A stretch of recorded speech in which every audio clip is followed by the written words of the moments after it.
여섯째 나팔과 일곱째 나팔 사이에 나오는 막간 내용이 끝나고 드디어 마침내 일곱 번째 나팔 소리가 울려 퍼지고 있습니다. 15절 말씀을 보시면 일곱째 천사가 나팔을 불매 하늘에 큰 음성이 나서 이르되 세상 나라가 우리 주와 그의 그리스도의 나라가 되어 그가 세세토록 왕노릇 하시로다. 일곱째 나팔이 울리자 하늘에서 큰 음성이 들립니다. 큰 음성이라고 했으니까 요한이 이전에는 한 번도 들어보지 못했던 엄청난 소리였을 것입니다. 아마도 하늘에 있는 찬양대가 사력을 다해서 마침내 승리하신 그 하나님을 찬양하며 외쳤을 것입니다. 그러면 이 아침에도 우리도 한번 큰 소리로 한번 외쳐보았으면 좋겠습니다. 세상 나라가 시작. 시작. 세상 나라가 우리 주와 그의 그리스도의 나라가 되어 그가 세세토록 왕노릇 하시리로다. 아멘. 여러분, 핸델의 메시아를 아시죠? 이 곡은 예수님에 대한 구약의 예언과 예수님의 탄생, 또 고난, 죽으심, 부활, 영원한 통치에 이르기까지 3부로 53곡으로 구성되어 있는 그야말로 대작입니다. 전곡을 연주하는 데만 2시간 반이 걸립니다. 유튜브에 핸델의 메시아 전곡이라고 치면 나오니까 꼭 한번 들어보시면 좋겠습니다. 우리 교회도 기회가 되면 한번 잘 준비해서 이 전곡을 한번 했으면 좋겠습니다. 놀라운 것은 핸델은 이 작품을 24일 만에 완성했습니다. 왜냐하면 24일 동안 먹고 자는 것을 잊을 만큼 깊이 몰입했기 때문입니다. 한 번은 핸델의 시종이 이사야 53장 3절 말씀, 그는 멸시를 받아 사람에게 버림을 받았으며 강고를 많이 겪었으며 질고를 아는 자라, 마치 사람들이 그에게서 얼굴을 가리는 것 같이 멸시를 당하였고 우리도 그를 귀히 여기지 아니하였도다. 이 구절을 펴놓고 악보를 쓰면서 울고 있는 핸델을 보았다는 그 이야기가 전해질 정도입니다. 실제로 핸델은 당시의 경험을 이렇게 회상합니다. 나는 내 앞에 모든 하늘이 펼쳐졌고 위대하신 하나님을 배웠다고 느꼈다. 성령님께서 핸델에게 강력하게 역사하셔서 시편과 이사야 그리고 복음서에 나오는 그 예수님의 생애와 요한계시록에 기록되어 있는 그 예수님의 통치까지 모든 성경을 사용해서 이 작품을 쓰게 하신 것입니다. 핸델의 메시아의 절정은 아마 2부 마지막 곡인 오늘 우리 찬양대가 했던 할렐루야 코러스일 것입니다. 들을 때마다 가슴이 벅차오릅니다. 자연스럽게 우리는 자리에 앉아 있을 수가 없어서 벌떡 일어나 하나님 앞에 예를 표합니다. 사실 이것은 영국의 왕 조지 2세가 제일 먼저 시작을 했습니다. 런던에서 메시아가 공연될 때 그 자리에 앉아 있었던 조지 2세는 할렐루야 코러스가 울릴 때 앉아 있을 수가 없었습니다. 자리에서 벌떡 일어나서 하나님께 경의를 표했습니다. 그러자 모든 관객들도 자리에서 일어났습니다. 이것이 계기가 되어서 할렐루야 코러스가 울려 퍼질 때마다 사람들은 일어나서 하나님과 예수님께 경배를 드리게 된 것입니다. 그런데 여러분, 이 곡이 오늘 본문 15절에서 왔다는 사실을 알고 계십니까? 세상 나라가 우리 주와 그의 그리스도의 나라가 되어 그가 세세토록 왕노릇 하시리로다. 이 말씀이 할렐루야 코러스의 가사입니다. 사랑하는 여러분, 세상 나라가 곧 하나님의 나라가 될 것을 믿으시기를 바랍니다. 마침내 하나님의 통치가 이 땅 가운데 임하게 될 것을 확실하게 믿으시기를 바랍니다. 그러니 오늘 이 아침에 하늘에서 큰 소리로 울려 퍼진 이 찬송의 소리가 우리의 마음을 사로잡게 되시기를 주님의 이름으로 축복합니다. 요한계시록을 전문적으로 연구하는 학자들은 요한계시록의 핵심 구절이 오늘 본문 15절에 있다는데 대부분 동의를 합니다. 따라서 요한계시록의 주제는 이 세상 나라는 망하고 하나님의 나라가 완성된다는 것입니다. 하지만 이것은 사실 성경 전체의 메시지이기도 합니다. 그래서 믿음의 선배들은 우리 주님께서 재림하셔서 사탄 마귀의 권세를 박살내시고 하나님의 온전한 통치가 이루어지는 그날을 학수고대했습니다. 이런 주님의 통치에 대한 소망은 첫 성경인 창세기부터 나옵니다. 창세기 3장 15절 말씀을 같이 한번 읽어보겠습니다. 시작. 내가 너로 여자와 원수가 되게 하고 내 후손도 여자의 후손과 원수가 되게 하리니 여자의 후손은 내 머리를 상하게 할 것이요 너는 그의 발꿈치를 상하게 할 것이니라. 아멘. 하나님은 장차 여자의 후손으로 오시는 예수 그리스도께서 사탄의 머리를 박살낼 것이라고 말씀하셨습니다. 그래서 믿음의 선배들은 태고 때부터 이 날을 소망하면서 살았습니다. 특별히 오늘 본문은 시편 2편을 배경으로 하고 있습니다. 세상 나라의 통치자들이 하나님을 향해서 반역을 도모합니다. 그래서 결박을 벗어버리자고, 하나님의 영향력 아래에서 벗어나자고 아우성치고 있습니다. 그들의 모습들을 하나님께서 지켜보시면서 가소롭다는 듯이 하나님께서 이렇게 말씀하십니다. 하늘에 계신 이가 웃으시며 주께서 그들을 비웃으시리로다. 내가 철장으로 그들을 깨뜨리며 질그릇같이 부수리라. 하나님께서 반드시 이런 나라를 처단할 것이라고 그렇게 말씀하셨습니다. 이 하나님의 나라는 하나님이 영원토록 왕노릇하시고 다스리는 나라입니다. 더 이상 하나님 외에 왕도 황제도 어떤 주권자도 없습니다. 세상의 모든 통치자와 모든 주권자들, 세상의 모든 사람들이 하나님과 예수님께 무릎을 꿇게 될 것입니다. 그래서 이사야 선지자는 이렇게 예언했습니다. 내 거룩한 산 모든 곳에서 해됨도 없고 상함도 없을 것이니 이는 물이 바다를 덮음같이 여호와를 아는 지식이 세상에 충만할 것임이니라. 하박국 선지자도 예언했습니다. 이는 물이 바다를 덮음같이 여호와의 영광을 인정하는 것이 세상에 가득함이니라. 사도 바울은 마지막 날에 이루어질 그 하나님의 통치를 빌립보서에서 이렇게 말했습니다. 이러므로 하나님이 그를 지극히 높여 모든 이름 위에 뛰어난 이름을 주사 하늘에 있는 자들과 땅에 있는 자들과 땅 아래에 있는 자들로 모든 무릎을 예수 이름에 꿇게 하시고 모든 입으로 예수 그리스도를 주라 시인하여 하나님 아버지께 영광을 돌리게 하셨느니라. 무엇보다 오늘 말씀은 주님이 가르쳐 주신 기도, 주기도문의 내용이 응답받고 있는 장면입니다. 우리는 매일 새벽마다 나라가 임하시오며 하나님의 나라가 이 땅 가운데 임하게 해달라고 기도합니다. 하나님께서 이 어두운 세상 가운데, 이 악한 세상 가운데, 이 부조리한 세상 가운데 임재해 주셔서 통치해 달라고 기도하고 있습니다. 그래서 기도 끝에는 나라와 권세와 영광이 아버지께 영원히 쌓옵나이다. 아멘. 그렇게 기도를 마치죠.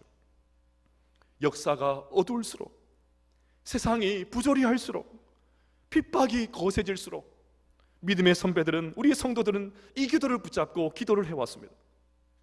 그런데 마침내 이 간절한 성도들의 기도가 응답받고 있습니다. 저는 오늘 설교를 준비하면서 1세기 성도들의 그 가슴이 얼마나 벅찼을까, 그런 생각을 해보았습니다. 저도 이렇게 가슴이 뛰는데 그들은 얼마나 뛰었을까, 얼마나 더 했을까. 1세기 성도들은 황제 숭배를 거부한다는 이유로 상인들과 조합들로부터 온갖 불이익과 어려움을 당했습니다. 그러니 먹고 사는 것이 늘 아슬아슬합니다. 로마 시민들의 그 따가운 눈총으로 인해서 어디 한 군데 마음 편하게 다닐 수도 없습니다.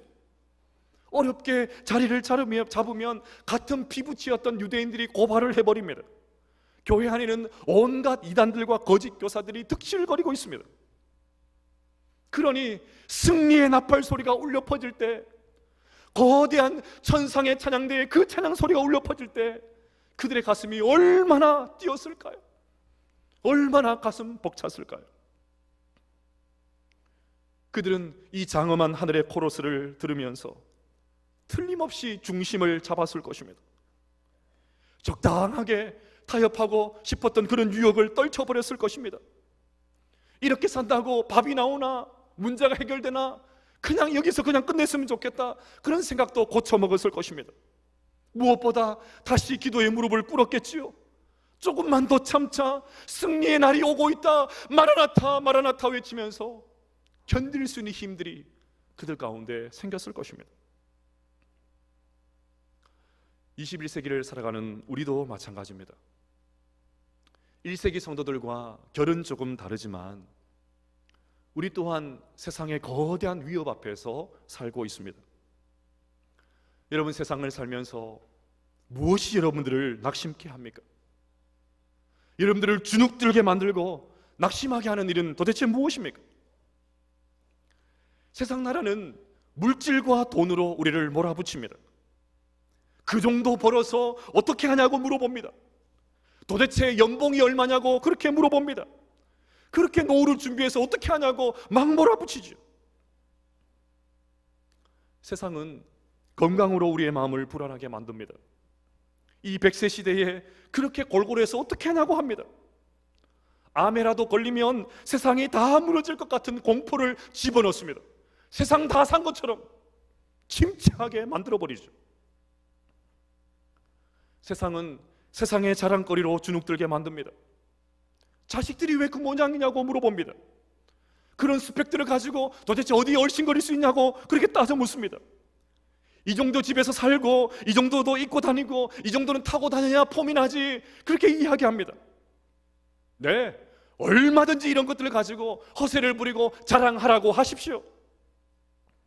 여러분, 이런 것들은 영원하지 않습니다. 이런 것들은 다 지나갑니다. 그래서 주님은 요한일서 2장 17절에서 이렇게 말씀하십니다. 이 세상도 그 정욕도 지나가되 오직 하나님의 뜻을 행하는 자는 영원히 거하느니라. 그러니 세상의 그 어떤 것들이 우리의 마음을 흔들어 놓을 때 결코 낙심하거나 절망하지 마시길 바랍니다. 유혹이 오고 흔들릴 때마다 천상의 찬양대가 사력을 다해서 외쳤던 세상 나라가 우리 주와 그의 그리스도의 나라가 되어 그가 세세토록 왕노릇 하시리로다. 이 말씀을 굳게 붙잡으시기를 주님의 이름으로 축복합니다. 자, 그러면 주님이 다시 오셔서 하나님의 나라가 완성될 때까지 우리를 어떻게 살아야 될까요? 첫째로 최후 승리를 확신해야 됩니다. 천사의 찬양대가 찬양을 하자 이번에는 24장로들이 화답을 합니다. 16절과 17절 말씀을 같이 한번 읽어보겠습니다. 시작. 하나님 앞에서 자기 보좌에 앉아있던 24장로가 엎드려 얼굴을 땅에 대고 하나님께 경배하여 이르되 감사하옵나니 옛적에도 계셨고 지금도 계신 주 하나님 곧 전능하신 이여 친히 큰 권능을 잡으시고 왕노릇 하시도다. 아멘. 24장로는 구약과 신약의 성도들, 즉 오고 오는 모든 세대의 성도들을 의미합니다. 24장로들이 찬양을 하면서 하나님을 옛적에도 계셨고 지금도 계신 분이라고 그렇게 고백을 하죠. 이미 앞서서 살펴본 요한계시록의 본문들을 보면 하나님을 이런 식으로 표현한 그런 구절들이 많이 나오기 때문에 이런 표현들은 우리에게 아주 익숙합니다. 그런데 오늘 본문을 보시면 이상한 점 하나가 있습니다. 앞선 요한계시록에서는 하나님을 항상 이런 식으로 묘사를 했습니다. 대표적인 것이 요한계시록 1장 8절입니다. 주 하나님이 이르시되 나는 알파와 오메가라 이제도 있고 전에도 있었고 장차 올 자요 전능한 자라 하시더라. 여기에서는 전에도 있었고 과거지요, 이제도 있고 현재지요, 장차 올 자 미래지요. 과거, 현재, 미래 세 가지 시제가 다 나옵니다. 그런데 오늘 본문에는 장차 오신다는 이야기가 없습니다. 미래에 대한 이야기가 나오지 않습니다. 여러분, 이것은 실수가 아닙니다. 사도 요한이 의도적으로 뺀 것입니다. 왜요? 그만큼 주님의 재림이 확실하기 때문입니다. 하나님께서 사탄의 권세를 박살내실 것이 너무나도 분명하기 때문입니다. 하나님의 완벽한 통치가 반드시 이루어질 것이기 때문입니다. 그래서 그 하나님, 그 주님께서 이미 오셨다고, 장래에 오시는 분이 아니라 이미 오셨다고 그렇게 표현을 했던 것입니다.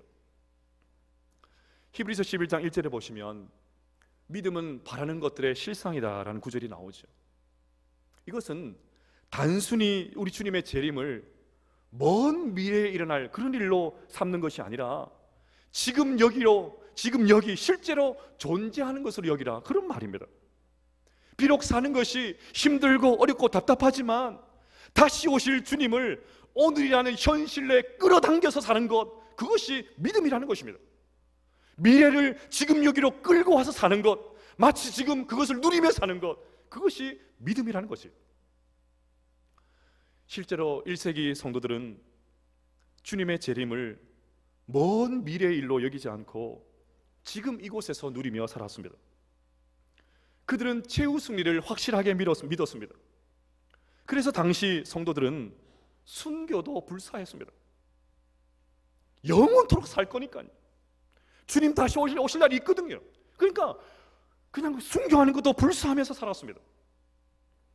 심지어 그런 교회 성도들을 보면서 교회 밖에 있는 사람들이 그리스도인들을 향해서 저들은 죽기를 구하는 사람이다, 그렇게 표현을 했습니다. 2세기에 활동했던 철학가 루시아는 당시 그리스도인들의 모습을 보면서 이런 글을 남겼습니다. 그 가련한 사람들은 무엇보다 그들이 영원할 것이며 영원히 살리라는 것을 믿어 의심치 않았다. 그래서 그들은 죽음을 무시했고 자발적으로 체포되기도 했다. 두려울 것이 없는 것입니다. 그래서 세상 사람들이 보면 이해가 안 되는 거예요. 저 불쌍한 사람들, 저 가련한 사람들. 그러나 성도들은 그렇게 생각하지 않았습니다. 우리는 가련하지도 불쌍하지도 않다. 영원한 최후 승리가 있기 때문에 우리는 죽음도 불사하겠다. 그런 자세로 살았다는 것이죠. 2세기에 활동한 교부 이그나티우스의 편지를 보면 순교에 대한 열정을 확인할 수 있습니다. 그는 로마군에게 체포가 되어서 압송되는 중에 교회 성도들을 향해서 편지를 썼습니다. 당시 성도들은 이그나티우스의 구명 운동을 펼치고 있었기 때문에 그 소식을 듣고는 나의 순교를 방해하지 말라고 하면서 이런 글을 남겼습니다. 여러분이 방해만 하지 않는다면 나는 하나님을 위해 기꺼이 죽겠습니다. 그러므로 내게 불필요한 선의를 보이지 말기를 바랍니다. 내가 야수의 밥이 되도록 내버려 두십시오. 만약 야수들이 나를 잡아먹으려고 하지 않는다면 나는 야수들을 자극하겠습니다. 뼈가 부서져도 악마의 모든 사악한 고문이 닥친다 해도 좋습니다. 예수 그리스도 안에서 기쁨을 누리게만 해주십시오. 나는 온 세상을 지배하는 것보다 그리스도를 위해서 차라리 죽겠습니다. 이것이 최후 승리를 믿는 성도의 삶입니다. 사랑하는 여러분, 우리 모두들도 재림을 오늘로 끌어당겨서 어려운 중에도 소망과 믿음으로 우리의 신앙의 여정을 걸어갈 수 있는 우리 모든 성도들 다 되시기를 주님의 이름으로 축복합니다. 둘째로 하늘의 상을 바라보아야 합니다. 우리 18절 말씀을 같이 한번 읽어봅시다. 시작. 이방들이 분노하며 주의 진노가 내려 죽은 자를 심판하시며 종 선지자들과 성도들과 또 작은 자든지 큰 자든지 주의 이름을 경외하는 자들에게 상 주시며 또 땅을 망하게 하는 자들을 멸망시키실 대로소이다 하더라. 아멘. 우리 주님께서 재림하실 때 불신자들은 심판을 받게 되지만 성도들은 상을 받게 됩니다. 주님은 분명 종 선지자들과 성도들과 작은 자와 큰 자든지 주의 이름을 경외하는 자들에게 상을 주신다, 그렇게 말씀하셨습니다. 히브리서 기자 역시 상을 강조합니다. 믿음이 없이는 하나님을 기쁘시게 하지 못하나니 하나님께 나아가는 자는 반드시 그가 계신 것과 또한 그가 자기를 찾는 자들에게 상 주시는 이심을 믿어야 할지니라. 그런데 오늘 본문을 보면 상을 받는 사람들의 범주가 나옵니다. 먼저 종 선지자들이 상을 받습니다. 선지자라고 했으니까 사도 요한과 같이 아주 특별한 부르심을 받은 사명을 받은 사람들이 상을 받는 것 분명합니다. 하지만 종은 사도들이나 어떤 특정한 지도자만 의미하는 것이 아닙니다. 요한계시록 1장 1절을 보시면 교회 성도들을 향해서, 우리를 향해서 종들이라고 표현을 합니다. 따라서 종은 교회 모든 성도들을 가리킵니다. 저는 특별히 또 작은 자든지 큰 자든지라는 구절이 너무나도 은혜가 됩니다. 앞서서 사람들이 보이는 자리에서 그렇게 일하는 사람들만 상을 받는 게 아닙니다. 뒤에서 남몰래 헌신하는 분들도 상을 받습니다. 세상에는 이런 법이 없지요. 시쳇말로 세상은 1등만 기억을 합니다. 유명하고 이름난 사람들만 상을 받습니다. 하지만 마지막 날 우리 주님은 모든 성도들에게 상을 주십니다. 좋은 자리에서 수고하는 분들만 아니라 뒤에서 얼굴도 한번 내밀지 못하고 봉사하는 모든 분들, 그분들도 상을 받게 될 것입니다. 그래서 주님은 큰 자를 먼저 말하지 않으시고 작은 자 먼저 말씀하시죠. 그러면 구체적으로 어떤 상을 주실까요? 주님께서 분명하게 기록하지 않으셨기 때문에 알 길이 없습니다. 그런데 어떤 목사님이 하나님께 주실 상을 이렇게 설명해 놓은 그런 구절을 읽은 적이 있습니다. 그대로 한번 읽어드리겠습니다. 그 상이 보통 상이겠습니까? 무지 귀하고 무지 좋고 무지 복되고 무지 영광스러운 것이 분명합니다. 육체에 속한 우리로서는 헤아릴 수 없고 제한된 우리 언어로는 설명이 불가능한 일이 우리를 기다리고 있을 것입니다. 우리가 하는 것은 그것뿐입니다. 좀 느껴지십니까? 무지라는 말을 무려 44번이나 무지 많이 써서 표현을 했습니다. 저는 이것을 좀 더 간단하게 이렇게 표현하고 싶습니다. 우리 교회 주보 뒷면에 보시면 우리 교회가 후원하는 선교사님들 이름들이 쭉 나옵니다. 거기에 레소토에서 사역하시는 선교사님이 계십니다. 그 선교사님 이름이 뭔지 아십니까? 김억수입니다. 김억수. 그분의 성함을 빌어서 이렇게 말씀드리고 싶습니다. 하나님께서 주실 상은 억수로 좋을 상입니다. 아멘이십니까? 예. 중요한 것은 주의 이름을 경외하는 자, 그것이 중요합니다. 주의 이름을 경외하는 자. 내가 얼마나 많은 일을 했는가, 주님을 위해서 얼마나 많은 업적을 남겼는가, 그것이 중요한 것이 아닙니다. 주의 이름을 경외하고 살았는가, 그것이 중요합니다. 아무리 힘들어도 어렵더라도 고통스럽다도 끝까지 믿음의 길을 짚고 떠나지 않고 끝까지 주님을 경외하면서 살았는가, 그것이 중요합니다. 이런 측면에서 다리오 왕이 다니엘에게 했던 말이 참 도전이 됩니다. 다리오 왕이 사자굴에 갇힌 다니엘을 찾아와서 이렇게 말을 합니다. 살아계신 하나님의 종 다니엘아. 여기서부터 은혜가 되죠. 살아계신 하나님의 종 다니엘아. 그 다음이 중요합니다. 내가 항상 섬기는 내 하나님이 사자들에게서 능히 너를 구원하셨느냐. 네가 항상 섬기는 하나님이, 다니엘은 항상 하나님을 섬기는 사람이었습니다. 어떤 환경에 있어도 하나님을 섬기는 사람이었어요. 여러분, 세상 밖에 있는 사람들 우리를 볼 때 저 사람은 항상 하나님을 섬기는 사람이야, 힘들어도 믿음 떠나지 않는 사람이야, 고통스러워도 신앙 지키는 사람이야, 그런 고백 듣게 되시기를 주님의 이름으로 축복합니다. 그 고백 듣고 항상 주를 경외하면서 하나님이 주는 그 상을 바라보면서 신실하게 믿음의 길을 걸어갈 수 있는 우리 모든 성도들 다 되시기를 주님의 이름으로 축복합니다. 셋째로, 예배를 통해서 하늘 성전을 경험해야 됩니다. 우리 19절 말씀을 읽어보겠습니다. 시작. 이에 하늘에 있는 하나님의 성전이 열리니 성전 안에 하나님의 언약궤가 보이며 또 번개와 음성들과 우레와 지진과 큰 우박이 있더라. 아멘.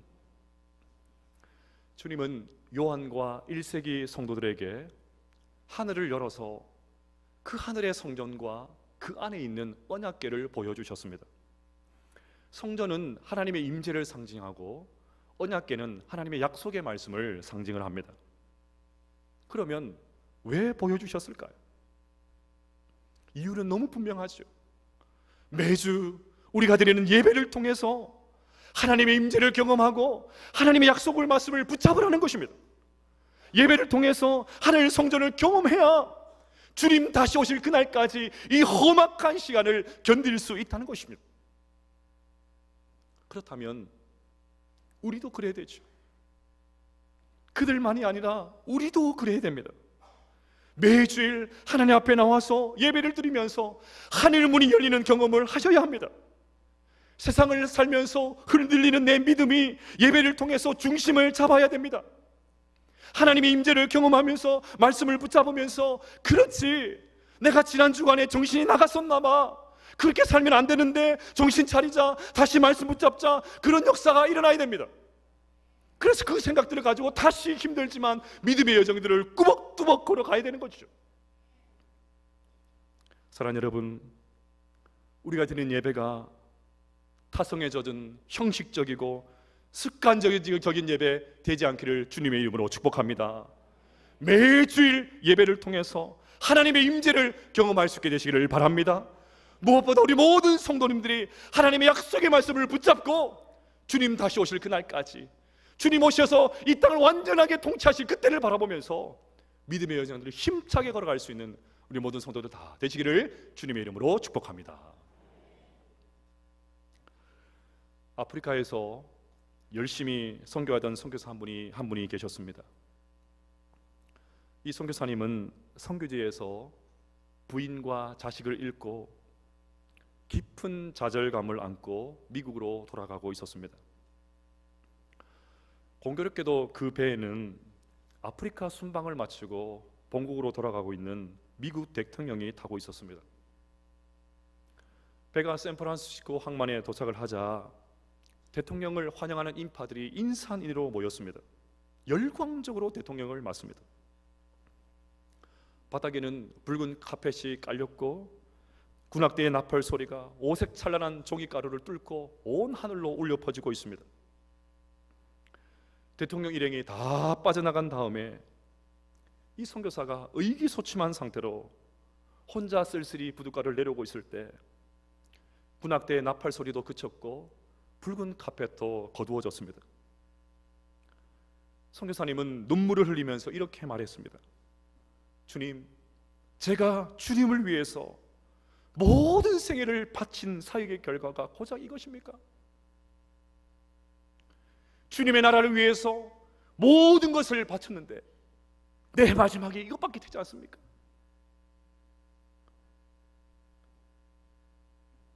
눈물을 머금고 그 부둣가를 빠져나가는 선교사님 앞에 주님께서 저녁 노을을 빌어서 영광스럽게 이렇게 말씀해 주셨습니다. 아들아, 너는 아직 고향에 돌아오지 않았어. 네가 고향에 돌아오는 날 군악대의 그 소리와는 비교가 되지 않는 천군 천사의 나팔 소리와 함께 내가 너를 친히 마중 나갈 거야. 사랑하는 여러분, 세상 나라가 우리 주와 그의 그리스도의 나라가 되어서 하나님께서 세세토록 왕노로 타실 그 날이 오고 있습니다. 그러니 최후 승리를 확신하시기를 바랍니다. 상주심을 바라보면서 끝까지 신실하시기를 바랍니다. 무엇보다 예배를 통해서 하늘 성전이 열려젖히는 그 경험 매주일마다 하게 되시기를 바랍니다. 그래서 주님 다시 오실 그날까지 믿음의 길들을 신실하게 걸어갈 수 있는 우리 언약교회 모든 성도들 다 되시기를 주님의 이름으로 축복합니다.